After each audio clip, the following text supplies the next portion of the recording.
அனைவருக்கும் வணக்கம். நான் பிரபாகர் ஜோதிடர். ஓம் சிவாய நமக. சிவசக்தி திருச்சிற்றம்பலம். இப்போ நான் என்ன சொல்ல போகிறேன்னா, இந்த ஆடி மாதம் என்பது இறையருள் நிறைந்த மாதம். இந்த மாதத்தில் இறையருள் முழுமையாக பெற முடியும். அதேபோல் விசேஷமான மாதமும் கூட கருத்தில் கொள்ளுங்கள். அதனால் இந்த ஆடி மாதத்தில் யோகங்கள் அமைப்பில் என்னென்ன யோகங்கள் இருக்குது என்பதை எனக்கு தெரிஞ்ச யோகங்களை சொல்கிறேன். ஏற்கனவே நடைமுறையில் இருக்க யோகங்களை ஏற்கனவே சொல்லிட்டேன். இந்த யோகங்களாம் சில பேருக்கு தெரியும், பல பேருக்கு தெரியாத யோகங்கள். கருத்தில் கொள்ளுங்கள். அந்த யோகங்களை பற்றி எனக்கு தெரிஞ்ச யோகங்கள் அமைப்பை சொல்கிறேன். நீங்கள் கருத்தில் கொண்டு பயன்பெறுங்க. உங்கள் ஜாதகத்திலும் உங்கள் பிள்ளைகள் ஜாதகத்திலும் இந்த யோகா அமைப்பு இருக்குதா பாருங்கள். கண்டிப்பாக அது தசா புத்தி காலத்தில் நல்ல பலன்களை கொடுத்து உங்களுக்கு நல்ல மாற்றத்தை தரும். கருத்தில் கொள்ளுங்கள். இப்போ முதல் யோகம் பார்த்திங்கன்னா அம்ச யோகம்.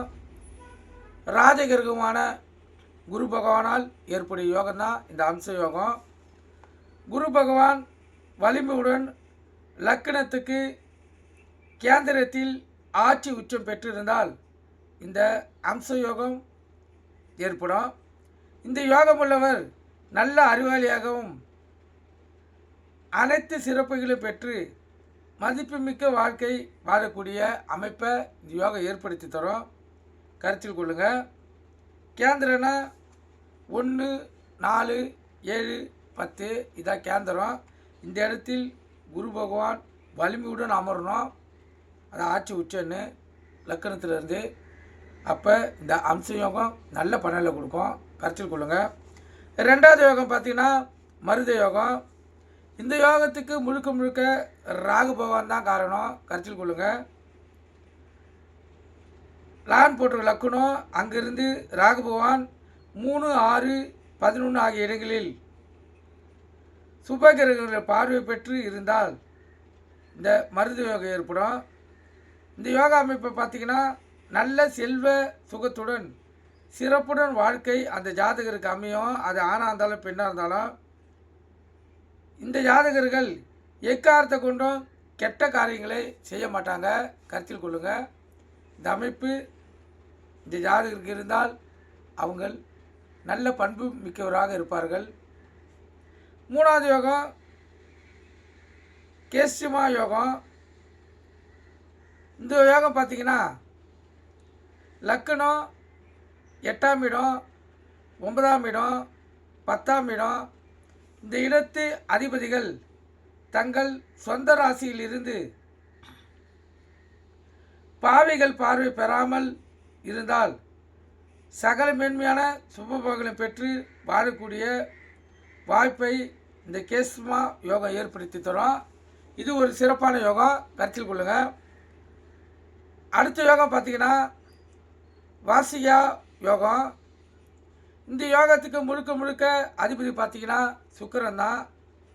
சுக்கிரனுக்கு முன்னும் பின்னும் கிரகம் இருந்து சூரியன் 12ஆம் இடத்தில் இருந்து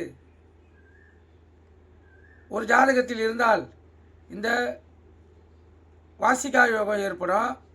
இந்த யோகம் சமுதாயத்தில் பலர் மதிக்கும் ஒரு சிறப்பான இடத்தை அந்த ஜாதகருக்கு பெற்றுத்தரும். கருத்தில் கொள்ளுங்கள். அடுத்த யோகம் அமோகா யோகம். இந்த யோகம் பார்த்திங்கன்னா சுப கிரகங்களில் உச்சம் பெற்று ஆட்சி பெற்று அமர்ந்தால், அதுவாக வலுவாக அமர்ந்தால் இந்த அமோகா யோகம் ஏற்படும். இந்த அமோகா யோகா அமைப்பு பெற்ற ஜாதகர் வாழ்க்கை வாழ்நாள் முழுவதும் சிறப்பாக வாழக்கூடிய வாழ்க்கையை இந்த அமோக யோகம் ஏற்படுத்தி தரும். கருத்தில் கொள்ளுங்கள். அடுத்த யோகம்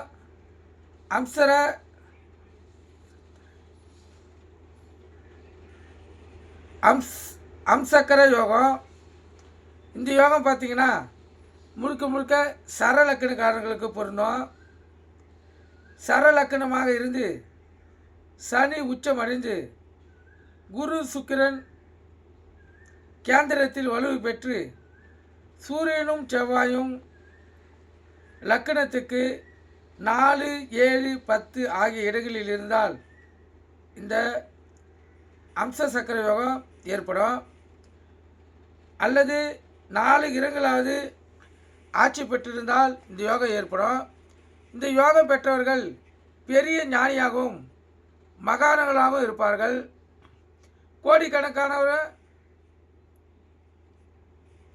கோடிக்கணக்கானவர்களை அருளறி காட்டுவராகவும் விளங்குவார்கள். இந்த எடுத்துக்காட்டு பார்த்திங்கன்னா வள்ளலார் பெருமானை சொல்லலாம். அதுபோல் இந்த யோகா அமைப்பு இருக்கிறவர்கள் இவர்கள் பின்பற்றும் வழிமுறைகளை கோடிக்கணக்கான பேர் பின்பற்றுவாங்க, கருத்தில் கொள்ளுங்க. அதே போல் அடுத்த யோகம் பார்த்திங்கன்னா சந்திரியா யோகம். இந்த யோகம் எப்படின்னு பார்த்தீங்கன்னா லக்கணத்திலிருந்து 7, 8, 9, 10, 11, 12 ஆகிய இடங்களில் வரிசையாக கிரகங்கள் இருந்தால் கிடைக்கப்பெற யோகம் தான் இந்த சந்திர யோகம், கருத்தில் கொள்ளுங்கள். இந்த யோகம் நீண்ட ஆயுளை பெற்று அந்த ஜாதகர் எவ்வளோ ஏழ்மை நிலையில் இருந்தாலும் 40 வயதுக்கு மேல் சிறப்பான வாழ்க்கையை வாழக்கூடிய அமைப்பை இந்த யோகா அமைப்பு ஏற்படுத்தி தரும், கருத்தில் கொள்ளுங்கள்.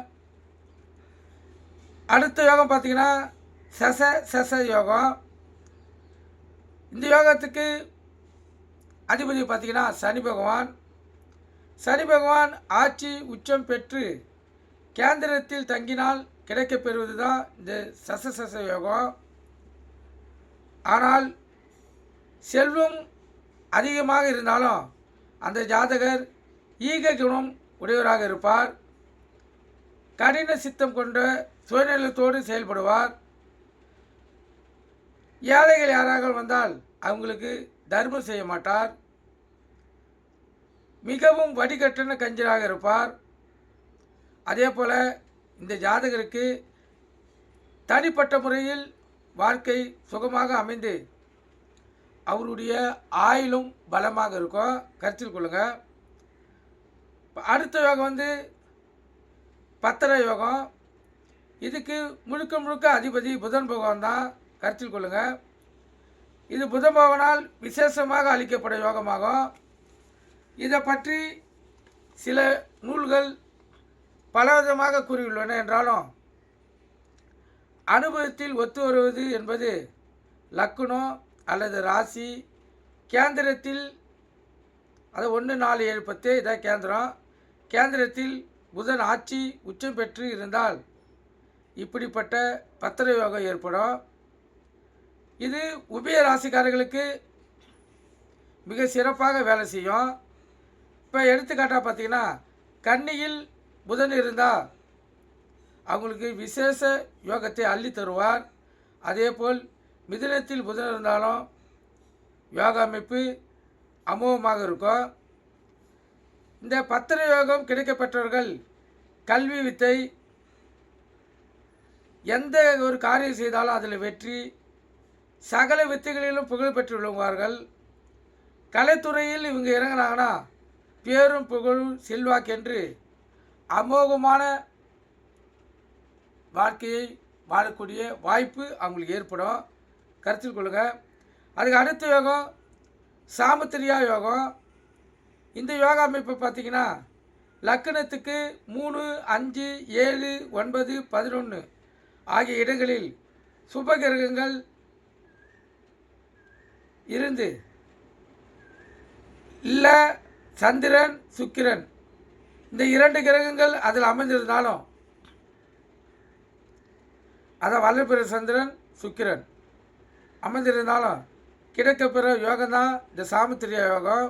இந்த யோகம் பெற்றவர்கள் வெளிநாட்டில் முழுக்க கொடி கட்டி பறப்பார்கள். வெளிநாட்டில் கல்வி கற்க முடியும், வெளிநாட்டில் வியாபாரம் பண்ண முடியும், வெளிநாட்டில் தொழில் செய்ய முடியும். எந்த ஒரு செயலை செய்தாலும் வெளிநாட்டில் அவங்களுக்கு வெற்றியே மிஞ்சும். அற்புதமான யோகம். வெளிநாடு செல்ல ஆசைப்பட்டு அங்கேயே குடியேறி கொடி கட்டி பிறக்கிற யோகம் தான் இந்த சாமுத்திரியா யோகம். இந்த அமைப்பு இருந்தால் கண்டிப்பாக வெளிநாட்டில் கொடி கட்டி பறக்கலாம், கருத்தில் கொள்ளுங்கள். அதுக்கு அடுத்த யோகம் பார்த்திங்கன்னா அமல யோகம். இந்த யோகம் பார்த்திங்கன்னா லக்னம் அல்லது ராசிக்கு 10ஆம் இடத்தில் அந்த லக்னத்துக்கு சுபர்கள் இருந்தால் கிடைக்கப்பெற யோகம்தான் இந்த அமல யோகம். இந்த யோகம் பெற்றவர்கள் தொழில் வகையில் சிறப்பான வெற்றிகளை பெறுவார்கள், அதிக லாபம் சம்பாதிப்பார்கள். அதேபோல் அரசியல் செல்வாக்கும் இவங்களுக்கு கிடைக்கும். ஆனால் ஈக குணம் நிரம்பியவர்களாக இருப்பார்கள், எல்லோரையும் மதிப்பார்கள். ஆனால் தர்ம தானங்கள் செய்ய மாட்டார்கள், கருத்தில் கொள்ளுங்கள். அதுக்கு அடுத்த யோகம் சக்கர யோகம். இந்த யோகம் பார்த்திங்கன்னா லக்கணத்திலிருந்து தொடர்ச்சியாக 3, 5, 7, 9 ஆகிய இடங்களில் ஏதோன கிரகங்கள் இருந்தால் இந்த சக்கர யோகம் ஏற்படும். இந்த யோகம் பெற்றவர்கள் அரசனுக்கு இணையான செல்வாக்குடன் ராஜபோக வாழ்க்கையை வாழக்கூடிய வாய்ப்பை பெறுவார்கள். அதுக்கு அடுத்த யோகம் பாஸ்கர யோகம். இந்த யோகம் பார்த்திங்கன்னா லக்கணத்துக்கு 3இல் சூரியன், 4இல் ராகு, 7இல் குரு, 10இல் சனி நின்றால் இந்த பாஸ்கர யோகம் ஏற்படும். இந்த யோகம் முன்னேற்றமான சிறப்பான யோகத்தை அளிக்கும். அதேபோல் அந்த ஜாதகருக்கு பேரும் புகழும் கிடைக்கும், சிறந்த செல்வந்தனாக வாழக்கூடிய வாய்ப்பை இந்த யோகம் பெற்றுத்தரும். அதுக்கு அடுத்த யோகம் பார்த்திங்கன்னா நல்லெண்ண யோகம்.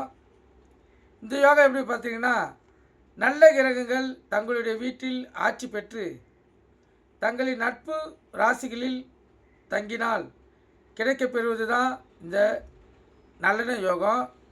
இந்த ஜாதக அமைப்பை பெற்றவர்கள் நல்ல வாழ்க்கை பெறுவதுடன் ஆரோக்கியமான உடலை பெற்றிருப்பாங்க.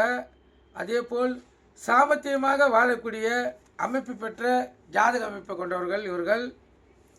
அதுக்கு அடுத்த யோகம் சௌபாக்கிய யோகம். இந்த யோகம் பார்த்திங்கன்னா 2, 9, 11 ஆகிய இடங்களில் அதிபதிகள் சந்திரனத்துக்கு கேந்திரத்தில் இருந்தால், கேந்திரனா 1, 4, 7, 10 இந்த இடத்தில் இருந்தால் கிடைக்கப்பெறுவதுதான் இந்த சௌபாக்கிய யோகம். இந்த அமைப்பை பெற்றவர்கள் அது ஆணாக இருந்தாலும் பெண்ணாக இருந்தாலும் அந்த ஜாதகர்கள் செல்வாக்குடன் சொல்வாக்கம் பெற்று உயர்ந்த அந்தஸ்துடன் பெரும் பதவி பெற்று மதிப்புமிக்க வாழ்க்கை வாழக்கூடிய அமைப்பை ஏற்படுத்தி தரும் இந்த யோகம், கருத்தில் கொள்ளுங்கள். அதுக்கு அடுத்த யோகம் லட்சுமி யோகம். இந்த யோகம் பார்த்திங்கன்னா லான் போட்டிருக்க லக்குனம் அந்த இடத்திலிருந்து 9ஆம் வீட்டுக்குரியவர் ஆட்சி உச்சம் பெற்றோ அல்லது 1, 4, 7, 10 ஆகிய கேந்திரங்கள் இருந்தாலும் கிடைக்கப்பெறுவதுதான் இந்த லட்சுமி யோகம். இந்த யோகம் பெற்றவர்கள் தர்ம சிந்தனையுடன் தெய்வ காரியங்களில் புகழ்பெற்று சிறப்பான வாழ்க்கையை வாழ்வார்கள். கோயில் தர்மகத்தவாக இருக்கக்கூடிய அமைப்பும், அரசு துறையில் இந்து அரசு துறையில் பெரிய பதவியும் மதிப்பும் கிடைக்கக்கூடிய அமைப்பும், இந்திய அரசு துறையில் அமைச்சராக இருக்கக்கூடிய அமைப்பும் இந்த லட்சுமி யோகம் ஏற்படுத்தி தரும், கருத்தில் கொள்ளுங்கள். அதுக்கு அடுத்த யோகம் சகல யோகம். இந்த யோகம் இந்த யோகத்தை யோகம் என்று அவ்வளோ சொல்ல முடியாது, ஏன்னா அது அவ்வளோ சிறப்பு இல்லை. இந்த சகல யோகம் என்பது காலசர்ப யோகம் போன்ற அமைப்புடையது. குருவும் சந்திரனும் தாங்கள் இருக்கும் இடத்துக்கு 6, 8, 12 ஆகிய இடத்தில் இருந்தால் இந்த சகட யோகம் ஏற்படும். சகட என்றால் ஜகட என்று சொல்லப்படும். அப்படின்னா கிணற்றில் நீர் இறக்க பயன்படும் ராட்டினம் என்று பெயர். இது சுற்றி வருவது போல் இம்மாதிரியாக குருவும் சந்திரனும் அமர்ந்து விட்டால் அந்த ஜாதகருக்கு வாழ்க்கை ஒரே சீராக இல்லாமல் அடிக்கடிக்கு ஏற்றத்தாழ்வுகள் ஏற்பட்டு கொண்டே இருக்கும், கருத்தில் கொள்ளுங்கள். இது பேர் தான் சகட யோகம். அடுத்த யோகம் பார்த்திங்கன்னா சுனப யோகம். இந்த யோகம் பெற்ற ஜாதகர் பார்த்திங்கன்னா சந்திரனுக்கு 2ஆம் வீட்டில் குரு, சுக்கிரன், புதன், செவ்வாய், சனி ஆகியோர்கள் இணைந்தோ தனித்தனியாக இருந்தால் இந்த சுனப யோகம் ஏற்படும். இந்த யோகம் பெற்றவர்கள் 40 வயதுக்கு மேல் நல்ல யோகமான வாழ்க்கையை பெற்று மதிப்புமிக்க வாழ்க்கையை வாழக்கூடிய அமைப்பை பெறுவார்கள். கருத்தில் கொள்ளுங்கள். இதுக்கு அடுத்த யோகம் வசுமதி யோகம். இந்த யோகம் பார்த்திங்கன்னா லக்னம் அல்லது ராசிக்கு 3, 6, 10, 11 ஆகிய உபசேய ஸ்தானத்தில் குரு, புதன், சுக்கிரன் ஆகியோர்கள் சேர்ந்தோ தனித்தோ இருந்தால் கிடைப்பது தான் இந்த யோகம், வசுமதி யோகம். இந்த யோகா அமைப்பை பெற்றவர்கள் செல்வாக்குடன் சிறப்பான வாழ்க்கையை பெறுவார்கள். அதேபோல் தனப்புகழ் சரளமாக இருக்கும், அதுக்கு குறையே இருக்காது. இதை பொறுத்த மட்டும் இந்த யோகத்துக்கு உபகய யோகம் என்று மற்றொரு பேர் உண்டு. இந்த யோகா அமைப்புகள்லாம் பார்த்திங்கன்னா கண்டிப்பாக ஒரு ஜாதகத்தில் இருக்கும். வாழ்க்கையில் ஏற்றத்தாழ்வுகளுடன், அதாவது வறுமை நிலையில் வாழ்ந்து கொண்டிருந்தாலும் இந்த யோகா அமைப்புள்ள கிரகங்களின் தசை இல்லை புத்தி வரக்குள்ள அந்த ஜாதகரை உயர்த்தி விட்டுரும். உற்றாரும் உறவினர்களும் பக்கத்து வீட்டுக்காரங்களும் ஆச்சரியப்படி, அதாவது ஆச்சரியம் படும்படி அந்த ஜாதகரை வாழ வைக்கும். அது ஆணாக இருந்தாலும் பெண்ணாக இருந்தாலும் நீங்கள் கருத்தில் கொண்டு பயன்பெறுங்க. உங்கள் ஜாதகத்திலையும் உங்கள் பிள்ளைகள் ஜாதகத்திலையும் இந்த யோகா அமைப்புகள் இருக்குதா பாருங்கள். கண்டிப்பாக அவங்க வாழ்க்கையில் வெற்றி பெற்று மகிழ்ச்சிகரமான வாழ்க்கையை வாழ முடியும். நீங்கள் கருத்தில் கொண்டு பயன்பெறுங்க. நன்றி, வணக்கம், வாழ்க வளமுடன்.